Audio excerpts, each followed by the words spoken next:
Most people think their stress is coming from the big things: money, work, the future, the endless weight of responsibilities they can't control. But the truth is, that's not where the real burnout begins.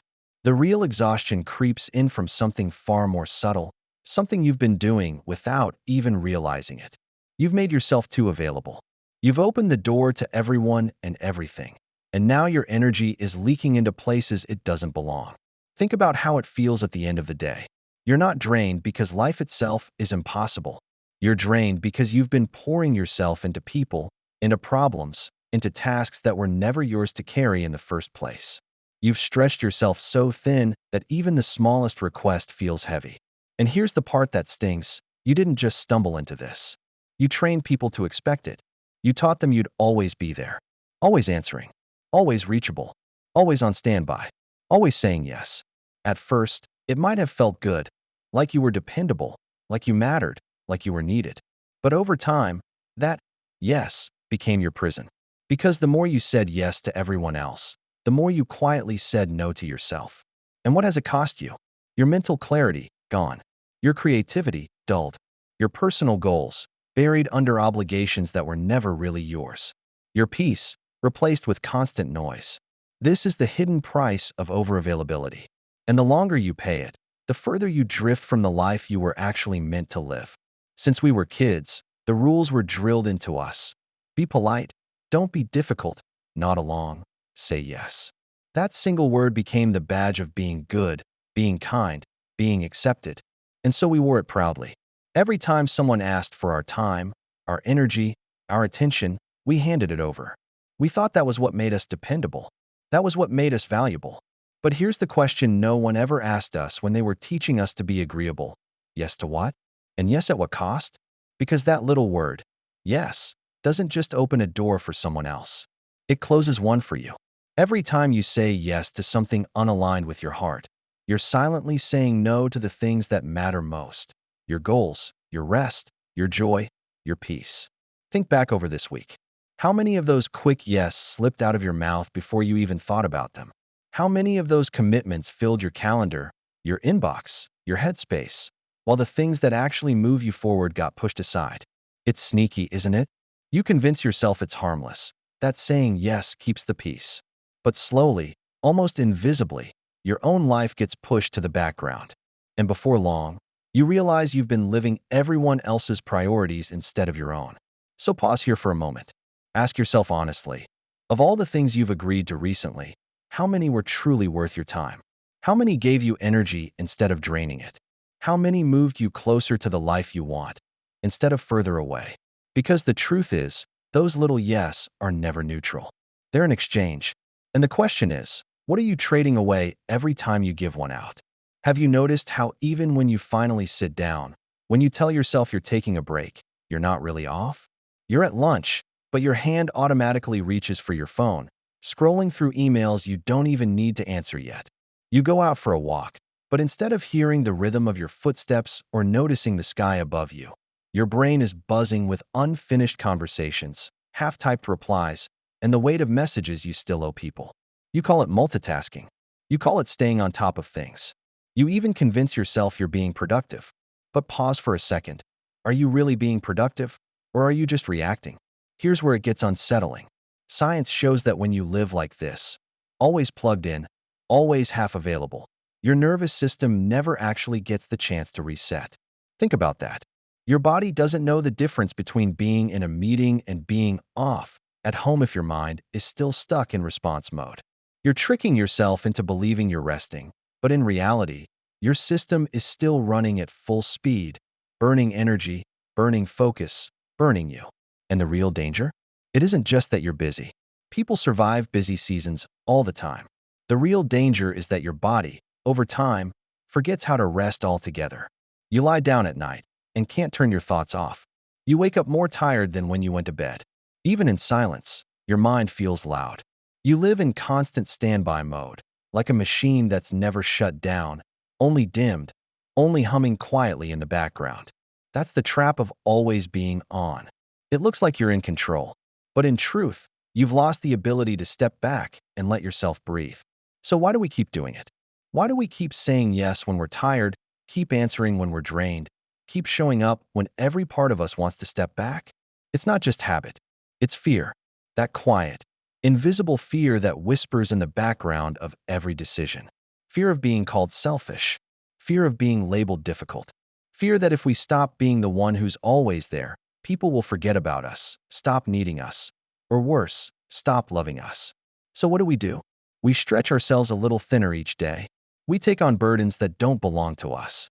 We carry the moods, the expectations, the disappointments of everyone around us on our backs, convincing ourselves it's kindness, convincing ourselves it's love. But deep down, we're not doing it for them.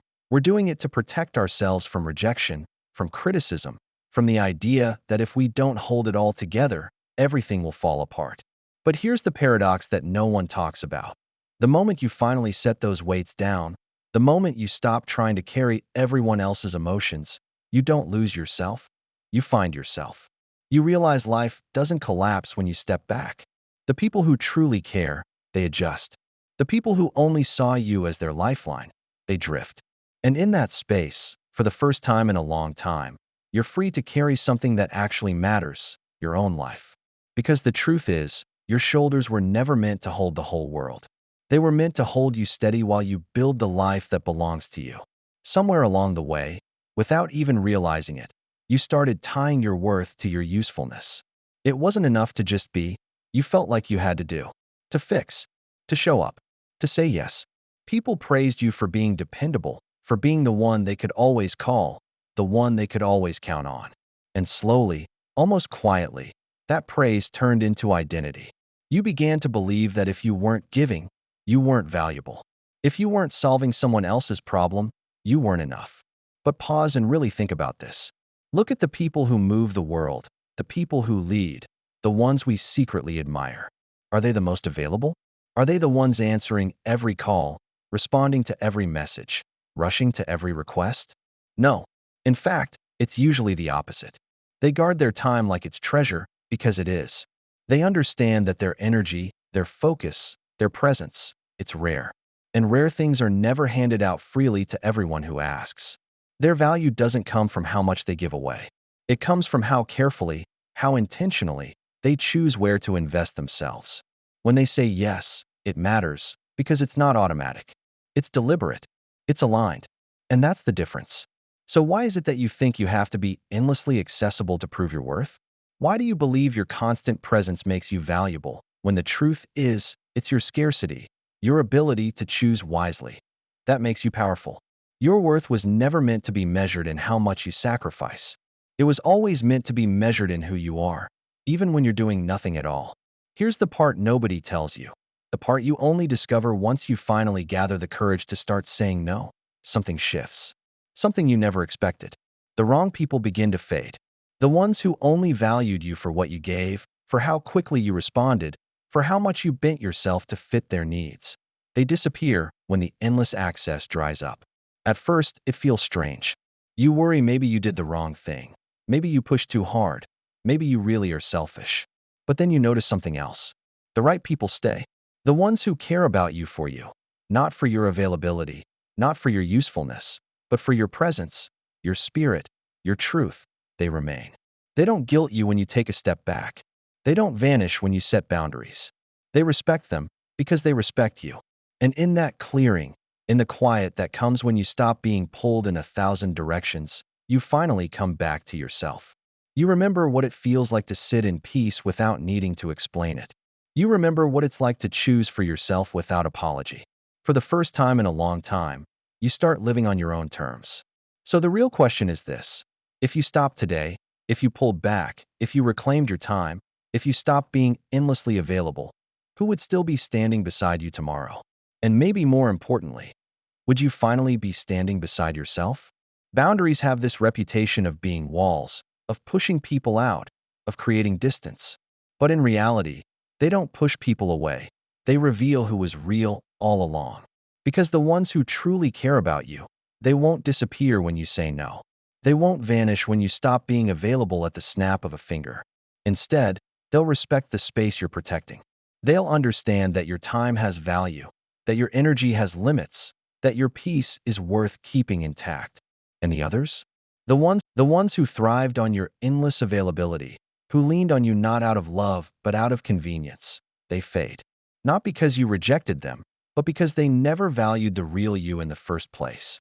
They only valued the version of you that was easy, accessible, always ready to pour. That's when the breakthrough happens.